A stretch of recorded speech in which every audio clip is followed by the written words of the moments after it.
তুমিও কি আমার মতো চিন্তিত? চুলে শ্যাম্পু দেওয়ার পর চুল খড়খড়ে মড়মড়ে হয়ে যায়, স্মুথ হয় না। কিভাবে স্মুথ করবে তার জন্য আমার এই রেমেডিটি অবশ্যই দেখতে হবে। মাত্র 2-3টি উপকরণ দিয়ে এই রেমেডিটি ব্যবহার করলে চুল স্মুথ, মোলায়েম, ডোবা খসা বন্ধ হবে। তো কিভাবে বানিয়েছি তার জন্য পুরো ভিডিওটা দেখতে হবে তোমাদেরকে। অনেসা ভ্যারাইটি ভিডিওতে আবার একটি নতুন পর্বে স্বাগত জানাচ্ছি। আজকে আমি একদম একটা নতুন ধরনের ভিডিও নিয়ে তোমাদের সামনে হাজির হয়েছি। চুলে শ্যাম্পু লাগানোর পরে চুলটা প্রচণ্ড খড়খড়ে হয়ে যায়, কীভাবে চুলটা মোলায়েম মানে নরম হবে আর একদম স্মুথ থাকবে সেটাই তোমাদের সঙ্গে শেয়ার করব ঘরোয়া সামান্য কিছু উপকরণ দিয়ে। তোমরা পুরো ভিডিওটা দেখো, আশা করছি ভিডিওটা খুবই ভালো লাগবে। আর ভালো লাগলে লাইক কমেন্ট শেয়ার করতে বলবো। নতুন বন্ধু আজকের পর্বে থেকে থাকলে বলবো আমার চ্যানেলটা সাবস্ক্রাইব করে আমার পাশে থেকো। তো চলো তাহলে আমি কিভাবে বাড়িতে থাকা উপকরণ দিয়ে আমার চুলটাকে একদম স্মুথ মোলায়েম করব সেটাই তোমাদের সঙ্গে শেয়ার করছি। স্কিপ না করে দেখতে থাকো। এই রেমেডিটা বানানোর জন্য আমি কি নিয়েছি সেটা তোমাদেরকে দেখাই। এই রেমেডিটা বানানোর জন্য যেটা প্রধান লাগবে সেটা হচ্ছে চিনি, আর লাগবে ক্লিনিক প্লাস শ্যাম্পু। আমি নিয়েছি, আমি ক্লিনিক প্লাস মাখি বলে, তোমরা যেই শ্যাম্পু ব্যবহার করো সেই শ্যাম্পু নিতে পারো, কোনো অসুবিধে নেই। আর নিয়েছি একটা লেবু, দেখো যে 2 অর্ধেক করে নিয়েছি। একটা লেবু নিয়েছি অ্যালোভেরা, আর নিয়েছি এই যে কোকোনাট অয়েল। এই সামান্য কয়টা উপকরণ দিয়ে আমি বানাবো। তো কোন জিনিসটা কতটা পরিমাণে নিচ্ছি সব কিছু মেজারমেন্ট তোমরা স্কিপ না করে দেখো, তাহলে বুঝতে পারবে আর তোমাদের খুবই কাজে লাগবে। তো চলো এবার আমি বানানোটা শুরু করি। প্রথমে যেটা করছি সেটা হচ্ছে যে আমি অ্যালোভেরা জেলটা বের করে নেব। তোমরা যদি বাজারের অ্যালোভেরা জেল নাও কোনো অসুবিধে নেই, কিন্তু আমার যেহেতু বাড়িতে অ্যালোভেরা গাছ লাগানো আছে তাই আমি বাড়ির অরিজিনাল অ্যালোভেরা জেলটা নিচ্ছি। একটু কাট করে দিচ্ছি যাতে অ্যালোভেরা জেলটা বের করতে সুবিধে হয়। এবার আমি চামচ দিয়ে মিক্সার গ্রাইন্ডারে দিয়ে দিচ্ছি। আস্তে আস্তে করতে হবে, আমার যতটা প্রয়োজন ততটা নিয়েছি। এটাকে আমি একটু মিক্সিতে পেস্ট করে নেব। এইবার আমি রেমেডিটা রেডি করব, তার জন্য যে একটা আমি পাত্র নিয়েছি। আমি আমার চুলের পরিমাণ অনুযায়ী সমস্ত কিছু উপকরণ নিয়েছি। তোমাদের যদি চুলের পরিমাণ বেশি থাকে তাহলে অবশ্যই বেশি করে নেবে। আমি আমার চুলের পরিমাণ অনুযায়ী আমি 2 চামচ চিনি দিচ্ছি। এর হাতে দিয়ে দিচ্ছি 2টো ক্লিনিক প্লাস শ্যাম্পুর পাতা। তোমরা যেই শ্যাম্পু ব্যবহার করো সেই শ্যাম্পু অবশ্যই দিতে পারো, কোনো অসুবিধে নেই। যে ক্লিনিক প্লাস দিতে হবে তার কোনো মানে নেই। দিয়ে চিনি আর শ্যাম্পু দুটোকে বেশ ভালো করে মিক্স করে নেব। চিনি চুলের গোড়া শক্ত করে আর চুলের গ্রোথ আনে। এটাকে একেবারে সুন্দর করে মিলিয়ে নেব। পর দেখো মানে কালারটা একটু বদল হয়ে গেছে, আলাদা হয়ে গেছে। আর এর যে ক্রিমটা কেমন হয়েছে দেখো, যেটা তোমরা বুঝতে পারছো। এবার এর হাতে দেবো লেবুর রস। একটা লেবুর রস পুরোই দেব। লেবুর রস দিলে মাথায় যদি খুশকি থাকে ভালো হয়ে যাবে, কোনো ইনফেকশন থাকলে ভালো হয়ে যাবে, চুলের গোড়া মজবুত হবে আর চুলকে লম্বা করতে সাহায্য করবে। তো তাই আমি দিয়ে দিচ্ছি লেবুর রস। একটা লেবুর রস আমি পুরোই দিয়ে দিচ্ছি আমার মানে চুলের পরিমাণ অনুযায়ী। তোমরা তোমাদের চুলের পরিমাণ অনুযায়ী সব কিছু দেবে। এবার লেবুর রসটাকে দেওয়ার পরও ভালো করে এটাকে মিশিয়ে নিচ্ছি শ্যাম্পু আর চিনির সাথে।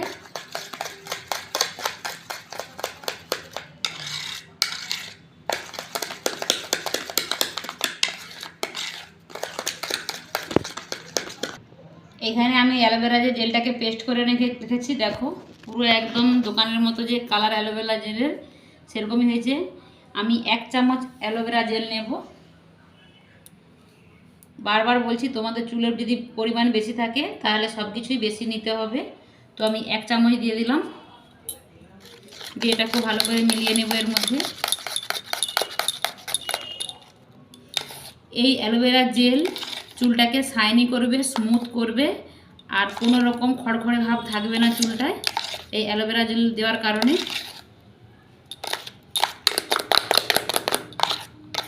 তো সমস্ত কিছু উপকরণ আমার সুন্দর করে মেলানো হয়ে গেছে।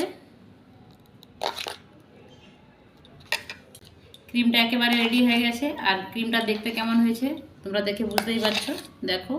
আর এই ক্রিমটা বানিয়ে কিন্তু ফ্রিজে স্টোর করে রাখতেও পারো 1 সপ্তাহ জুড়ে, কোনো অসুবিধা নেই। আর সঙ্গে সঙ্গে বানিয়ে মাখতেও পারো।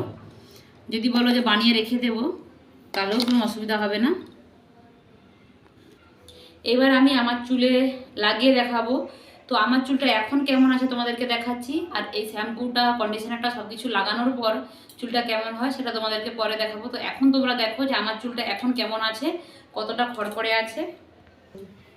তো দেখো আমার চুলটা এখন কতটা খড়খড়ে আছে, একদম খড়খড়ে হয়ে গেছে, আর চুলের ডোগাও অনেক ফেটে গেছে। তো এটা লাগালে চুলের ডোগা ফাটারও মানে ভালো হয়ে যাবে। অনেকেরই চুলের ডোগা ফেটে পুরো সাদা হয়ে যায়, আমারও চুলের ডোগা ফাটে, কিন্তু এই ক্রিম ব্যবহার করার ফলে ডোগা ফাটা অনেক কমে গেছে। তো দেখো চুলটা কতটা খড়খড়ে আছে তোমরা একটু দেখে নাও, আর চুলটা পরে কতটা স্মুথ হয় সেটা তোমরা পরে দেখবে ব্যবহারের পরে। এবার আমি এই শ্যাম্পুটা তোমাদেরকে মাথায় লাগিয়ে দেখাচ্ছি।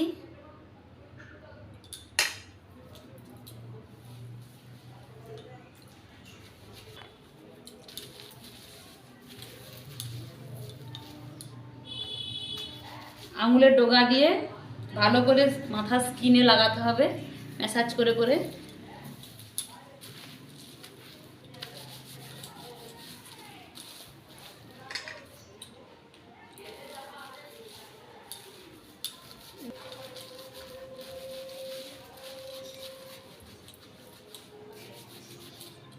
এইভাবে ভালো করে ম্যাসাজ করে করে চুলের গোড়ায় গোড়ায় এই রেমেডিটা লাগিয়ে দিতে হবে।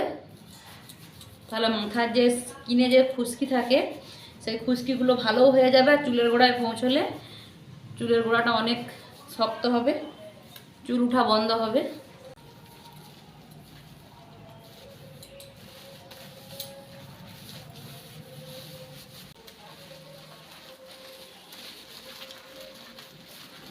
এইভাবে হাত দিয়ে সুন্দর করে ভালো করে সমস্ত চুলে যেমন লাগে সেরকমভাবে ভালো করে মাখতে হবে। আর চুলের গোড়াগুলো এরকমভাবে আঙুলের ডগা দিয়ে যে গোড়া পর্যন্ত যাতে পৌঁছে যায় সেরকম করে মেখে নিতে হবে। মাথায় তো রেমেডিটা লাগিয়ে আমি 2-3 মিনিট রেখেছি। এই মানে মাথাটা ধোয়ার পর চুলে কন্ডিশনার লাগাবো, তো তাই কন্ডিশনারটা এবার আমি বানিয়ে নিচ্ছি। তার জন্য আমি 2 চামচ নারকেল তেল নিয়ে নিচ্ছি।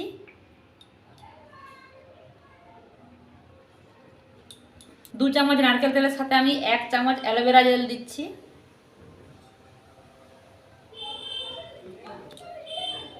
আর দিয়ে দিচ্ছি 4 চামচের মতো জল।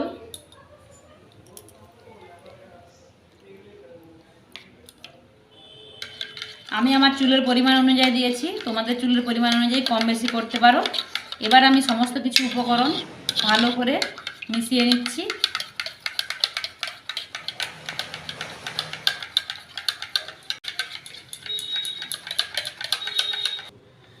তো একেবারে নির্ভেজাল কন্ডিশনার আমার রেডি হয়ে গেল একদম। দেখো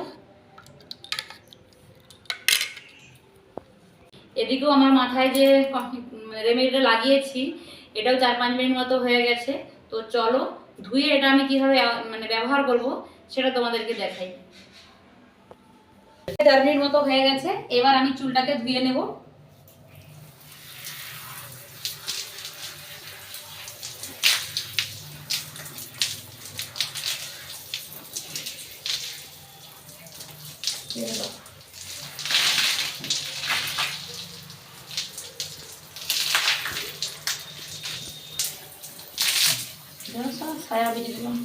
চুলটা আমার ধোয়া হয়ে গেছে। তোমাদের যদি একবার শ্যাম্পুটা লাগালে না যদি চুলটা ফ্রেশ হয় তোমরা কিন্তু দুবার করে মাখতে পারো, একটু পরিমাণে বেশি করে 2 বার ধরে মাখবে যদি নোংরা মনে হয় মাথায়। এবার আমি এই কন্ডিশনারটা যে বানিয়েছিলাম এই কন্ডিশনারটাকে মাথায় লাগিয়ে নেব।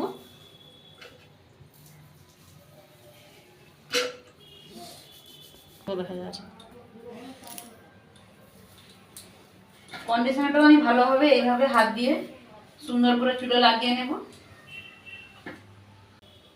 লাগিয়ে নিয়ে চুলটাকে এইভাবে আরো 2 মিনিট রেখে দেব। রেখে দেওয়ার পর চুলটা ধুয়ে ফ্রেশ করে তারপর তোমাদের কাছে ফিরে আসছি।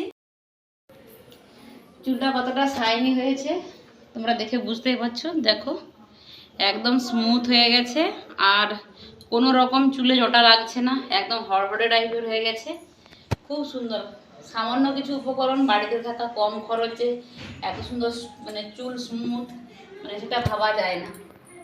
একদম দারুণ হয়েছে কিন্তু চুলটা আমার। তো আমার এই রেমেডিটা তোমাদের কাছে কেমন লেগেছে অবশ্যই কমেন্ট বক্সে জানিও। আর ভালো লাগলে আমার চ্যানেলটা একটু সাবস্ক্রাইব করে আমাকে সাপোর্ট করো, আর বন্ধুদের মাঝে শেয়ার করে দিও। আজকের ভিডিওটা এখানেই শেষ করছি। সবাই ভালো থেকো, সুস্থ থেকো, আর আমার রেমেডিটা অবশ্যই ট্রাই করো। টাটা।